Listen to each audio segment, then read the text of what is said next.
Indian-administered Kashmir, social media has seen a surge in out-of-context and misleading content about this. वहाँ पूरा पाकिस्तान कह रहा है अंधविश्वास जो मोदी सरकार का है उस पर विपक्ष मजाक उड़ा रहा है। अजय राय जी, आपकी हैसियत नहीं है, हैसियत कांग्रेस पार्टी की विपक्ष के तौर पर है। लोग मारे जाते हैं और अचानक से सोशल मीडिया पे एक चीज उड़ जाता है कि चुप रहना है, चुप रहना है, चुप रहना है, बोलना नहीं है, बोलना नहीं है। बोलना कब है, कब आएगा वो उचित समय जब सवाल पूछना है सरकार से।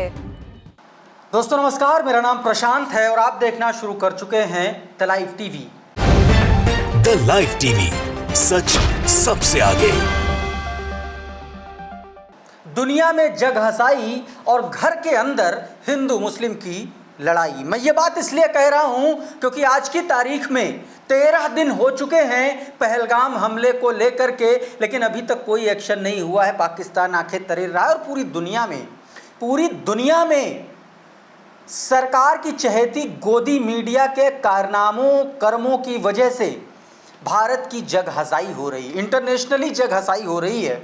आज के इस वीडियो में उसके बारे में बात करूंगा, रूबिका लियाकत की एक और जाहिलियत पर आपसे बात करूंगा और साथ में आपको बताऊंगा कि किस तरीके से मुसलमानों का एक तरीके से उनका आर्थिक बहिष्कार किया जा रहा है भारतीय जनता पार्टी से जुड़े तमाम ऐसे नेताओं के द्वारा। एक ऐसे नेता का नाम, एक ऐसे साधु साध्वी का नाम बताऊंगा आपको और वीडियो में भी दिखाऊंगा कि किस तरीके से ये काम किया जा रहा है। और इसके अलावा नेहा सिंह राठौर का एक ऐसा बयान जिसने भारतीय जनता पार्टी की सरकार की कलाई खोल करके रख दी है। तमाम सारे ऐसे मुद्दे हैं और एक बात और, विनय नरवाल के मामले में जो उनकी पत्नी की ट्रोलिंग हुई उस पर किस तरीके से भारतीय जनता पार्टी के भजपिल्लों ने पहले उस महिला को ट्रोल किया और उसके बाद अब कैसे पल्ला झाड़ रहे हैं, इसके बारे में बताऊंगा।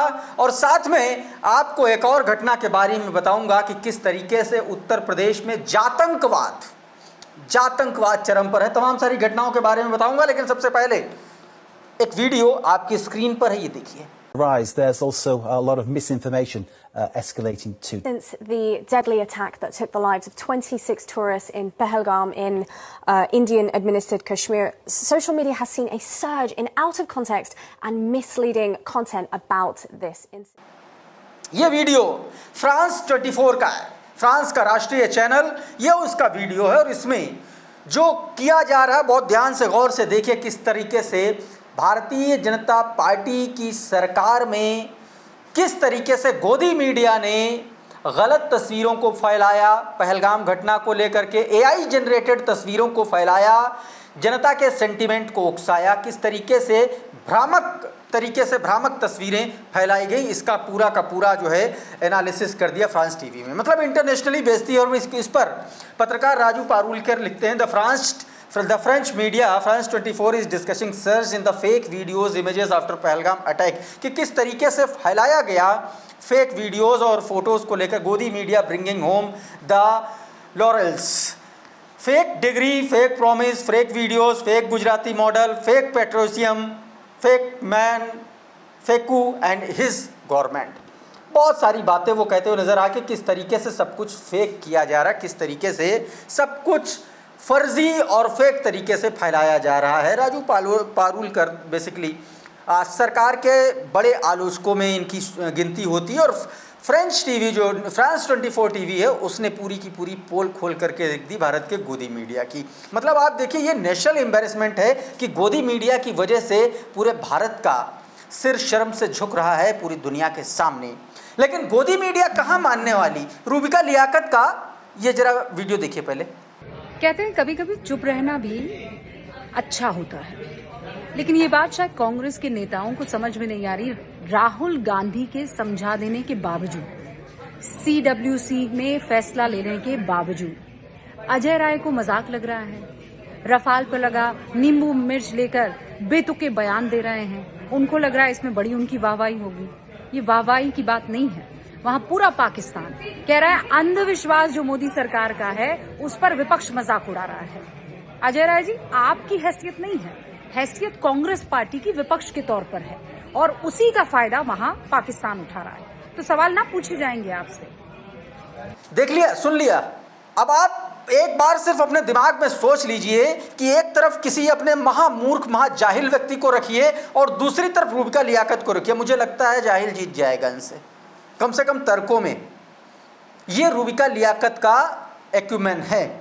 अब इसी को लेकर के दोस्तों सीधे तौर पर आवेश तिवारी हैं, वरिष्ठ पत्रकार हैं, उन्होंने रूबिका लियाकत को बहुत कायदे से सुना दिया। आवेश तिवारी लिखते हैं, तुम्हारे जर्नलिज्म की ऐसी तैसी, दुख से सराबोर हिंदुस्तानियों को गद्दार कह रही हो, हर तरफ मातम है, तुम्हें मजाक लग रहा है। कौन हिंदुस्तानी गद्दार है, नाम बताओ। मजाक बनाकर रखा है पत्रकारिता को। तुम जो सत्ता के सामने घुटनों के बट पर बैठकर खेल रही हो, ये सब देख रहे हैं। तुमको तो किसी ने गद्दार नहीं कहा, किसी ने नहीं कहा कि तुम पेशे के साथ 140 करोड़ भोले भाले हिंदुस्तानियों से गद्दारी कर रही हो। पाकिस्तान को उफन पड़े तुम जैसे लोग जो दिन रात जनता को गाली देते हैं, वो सबसे बड़े दुश्मन हैं देश के। आईना दिखा दिया बहुत अच्छे से रूबिका लियाकत को। एक तस्वीर, एक खबर जो बीते दिनों इंडियन एक्सप्रेस अखबार ने, बहुत फेमस अखबार है, बहुत बड़ा अखबार है इस देश का, इन्वेस्टिगेटिव जर्नलिज्म के लिए जाना जाता है, एक स्टोरी की। उस स्टोरी में कहा गया कि संभावित अटैक का, संभावित घटना के बारे में सरकार के पास पहले से इनपुट था, उसके बावजूद ये हमला नहीं रोका जा सका। उसी रिपोर्ट के आधार पर एक वीडियो सोशल मीडिया पर वायरल हो रहा है। मनीषा चौबे नाम के ट्विटर हैंडल से ये वीडियो सर्कुलेट किया गया है। इस वीडियो को थोड़ा सा हिस्सा आप देखिए कि किस तरीके से इस वीडियो में ये बताने की कोशिश की जा रही है कि सरकार को पहले से पता था, बावजूद उसके ये घटना नहीं रुक पाई। ये देखिए जरा। आपको बता दूं कि कश्मीर के पहलगाम में हुआ आतंकी हमला एक बार फिर सरकार की सुरक्षा व्यवस्था और खुफिया तंत्र की पोल खोल गया है। और इस बार खुलासा किया है देश के सबसे भरोसेमंद अखबार इंडियन एक्सप्रेस ने, जिसने साफ साफ बताया कि सरकार के पास हमले की पूरी जानकारी पहले से थी, फिर भी इतना बड़ा हमला हो गया। सोचिए, देश के गृह मंत्री अमित शाह बार बार टीवी पर आकर कहते हैं कि आतंकियों को चुन चुन कर मारेंगे, लेकिन सवाल यह है कि जब आपके पास पुख्ता इंटेलिजेंस थी तो हमला रोका क्यों नहीं गया? क्या सिर्फ भाषणों और नारों से देश की सुरक्षा होती है? और इसी को लेकर के मनीषा चौबे लिखती हैं कि पहलगाम आतंकियों के हमले की जानकारी सरकार को पहले से थी, इसके बावजूद हमला कैसे हो गया, इंडियन एक्सप्रेस की रिपोर्ट का दावा करते हुए ये कहा जा रहा है। दोस्तों, अब उस पाकिस्तान का जिक्र जो लगातार धमकी दे रहा है भारत को, पाकिस्तान की हैसियत क्या है, पाकिस्तान की औकात क्या है, ये आप देखिए। घर में नहीं दाने अम्मा चली बुनाने वाली स्थिति बन रही पाकिस्तान की, लेकिन ऐसी ऐसी धमकियां दे रहे हैं कि क्या ही कहा जाए। ये तस्वीर देखिए जरा न्यूज़ 24 की। न्यूज़ 24 के ट्विटर हैंडल से ये तस्वीर वायरल की गई है। इसमें कहा गया कि पाकिस्तान ने अपनी संसद में पास किया भारत विरोधी प्रस्ताव। दरअसल ये वो प्रस्ताव है जो सिंधु जल समझौते को लेकर के है। इसमें यह कहा गया है कि पाकिस्तान की तरफ से जो प्रस्ताव पेश किया गया है उसमें यह कहा गया है कि अगर भारत सिंधु जल समझौता रद्द करता है तो इसे एक्ट ऑफ वॉर माना जाएगा, युद्ध का ऐलान माना जाएगा, और उसका फैसला लिया गया है। तो ये तस्वीर है, एक तरफ देश में नफरत फैलाई जा रही, दूसरी तरफ पाकिस्तान जैसे देश जो खुद भूखों मर रहे हैं वो भारत को धमकी दे रहे हैं। ये अपने आप में बड़ी बात है। और दूसरी तरफ अब देखिए, इतना ही नहीं, इंटरनेशनली भारत को लेकर के आप कमज़ोर नेतृत्व कह लीजिए या आप ये कह लीजिए कि किस तरीके से गोदी मीडिया, कमज़ोर नेतृत्व की वजह से भारत को शर्मिंदगी का सामना करना पड़ रहा है, ये भी देखिए। ये वीडियो जो है दोस्तों, ये कनाडा का है, कनाडा टोरंटो का ये वीडियो है, और उसमें देखिए भारत विरोधी परेड इसमें निकाली जा रही है। भड़काऊ तस्वीरें हैं, भाषण हैं, बहुत सारी भाषा का इस्तेमाल किया गया भारत के खिलाफ, ये वीडियो है वो। और इस वीडियो में आप गौर से देखेंगे तो आप समझ पाएंगे कि किस तरीके से कटआउट्स के जरिए भारत के प्रोमिनेंट लीडर्स को निशाना बनाया गया है। ये कनाडा इस तरीके से भारत को धमकाने की कोशिश कर रहा है दोस्तों।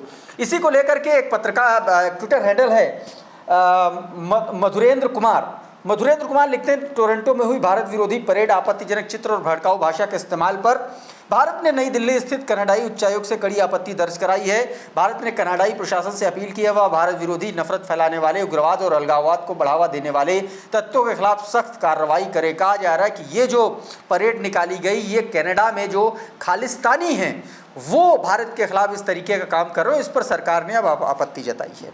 अब दोस्तों बात करते हैं उस इंटरव्यू की जो कपिल सिब्बल ने, बड़े मशहूर वकील हैं, सुप्रीम कोर्ट बार एसोसिएशन के अध्यक्ष हैं, उन्होंने बीते दिनों नेहा सिंह राठौर और 4PM के संपादक संजय शर्मा का इंटरव्यू किया। इस इंटरव्यू का एक छोटा सा हिस्सा मैं आपको दिखाने की कोशिश करूंगा। इस इंटरव्यू में नेहा किस तरीके से कहती हुई ये बात नज़र आ रही है कि सरकार बोलने नहीं देती, कुंभ में भगदड़ होती है तो बोलने नहीं देती, कोई और घटना घटती है तो बोलने नहीं देती, पहलगाम में होता तो बोलने नहीं देती। अब इसी पर दोस्तों ये पहले ये छोटा सा हिस्सा सुनिए, उसके बाद आगे की बात करते हैं। लोग मारे जाते हैं और अचानक से सोशल मीडिया पे एक चीज उड़ जाता है कि चुप रहना है, चुप रहना है, चुप रहना है, बोलना नहीं है, बोलना नहीं है। हमको भी लगता है अच्छा ठीक है 5-10 मिनट चुप हो जाते हैं, लेकिन होता क्या है 3-4 दिन बाद मुद्दा भूल जाते हैं लोग। जैसे बालासोर में रेल दुर्घटना हुआ, वहां पे हमने देखा कि रेल मंत्री जी इतनी सारी लाशें ऐसे बिखरी हुई हैं और वंदे मातरम का नारा लगा रहे हैं। आप बोलिए ना राम नाम सत्य है, इतने सारे लोग मारे गए हैं। वहां पर भी इतनी बड़ी घटना, कुंभ में दुर्घटना हो गई, चुप रहो चुप रहो चुप रहो, लोग मरे हैं, हिंदू मरे हैं। बोलना कब है? कब आएगा वो उचित समय जब सवाल पूछना है सरकार से? तो इस तरीके से नेहा सिंह राठौर ने अपनी बात कही। इस पर शिवम यादव हैं, उन्होंने कहा कि नेहा जी ने बहुत गंभीर सवाल उठाया है, देश में होने वाली किसी भी घटना पर कोई जिम्मेदारी नहीं लेता। जब सरकार से सवाल करो तो चुप रहने को बोला जाता है, अब चुप नहीं हुए तो देशद्रोही कह दिया जाता है। सरकार से सवाल करना तो हर नागरिक का मौलिक अधिकार है, ये नेहा सिंह राठौर का दोस्तों कहना है। एक तस्वीर दिखाता हूं आपको, ये एबीपी न्यूज़ का प्राइम टाइम डिबेट है, संदीप चौधरी की डिबेट का एक हिस्सा है। कैसे भारतीय जनता पार्टी के प्रवक्ता, भारतीय जनता पार्टी के नेता हेमांशी नरवाल, जो लेफ्टिनेंट विनय नरवाल की पत्नी है शहीद, उनको जिस तरीके से उनका मान मर्दन किया गया, जिस तरीके से उनका चरित्र हरण किया गया, उसको लेकर के सवाल पूछा तो किस तरीके से भारतीय जनता पार्टी की प्रवक्ता ने पल्ला झाड़ लिया, ये देखिए जरा। Does Himanshi deserve this? ये ट्रोल आर्मी, ये एक बहादुर लड़की का इस तरह से उसके सम्मान, आत्मसम्मान के साथ खेलेंगे? ये डिजिटल आतंकवादी है ना ये लोग। संदीप भाई बिल्कुल सही आप कह रहे हैं। मैं तो कह रहा हूं कि दरिंदगी बनाम दरिंदगी की ये बात है। जो दरिंदगी पहलगाम में दिखाई गई और जिस प्रकार से वहाँ से एक नफ़रत फैलाया गया कि हिंदू के नाम पर कत्लेआम हुआ, और जिस प्रकार से इस देश में उत्पात और उन्माद फैलाने का सिलसिला शुरू हुआ। याद करिए कि उस दिन किस तरह से एक घराने के दामाद का बोल निकला कि मुसलमानों के प्रति नफ़रत होगी तो इसी तरह का जो है घटनाओं को अंजाम देते हुए लोग मिलेंगे। और दोस्तों एक तस्वीर और दिखाते हैं अब नफरती चिंटुओं की, और नफरती चिंटुओं में समझ लीजिए सरगना लेवल के नफरतियों की बात कर रहा हूँ। ये साध्वी प्राची हैं, ये देखिए जरा, ये वीडियो देखिए। इस वीडियो में आप देख पाएंगे कि एक मुस्लिम शख्स है, साध्वी प्राची, एक पहले तो एक जो साधु है वो उसको रोकता है मुसलमान को, फिर उसके बाद साध्वी प्राची आती हैं, उससे बात करती हैं। क्या बात करती हैं, क्या कुछ बातचीत हो रही है, ये वीडियो देखिए जरा। यहाँ आश्रम बना रही थी हम, ये बराबर आश्रम बना रहे हो तो तुम बिना कोई काम नहीं, जान नहीं, पहचान नहीं, फिर तुम्हारा मतलब क्या है आने का? बिजली वालों को बुला के लाए, बिजली वालों को। बिजली वालों को यहाँ बिजली वाले रहते, वो वाला आश्रम है ना उनका वहाँ। मैं ये कह रहा हूँ वहाँ आश्रम है तो यहाँ क्या रहने आए बिजली वाले का? अजी ये हाँ जी महाराज जी, अजी आपके आश्रम का क्या नाम है जी? वो बिजली वाला है ना, मेरे साथ में दिखा रहे हैं। बरं ये आपके पड़ोसी है जी, क्या नाम है? ये वाला है जी, अगले वाला आपका कौन सा आश्रम है? ये आपके बराबर वाला है जी, पूछ ले रहे हैं, नाम बता दीजिए महाराज जी। हेलो ले जा रहे जी महाराज जी, तुम्हें यही मिलते हैं क्या? बात करिए, लो दीदी से बात करो पहले आप।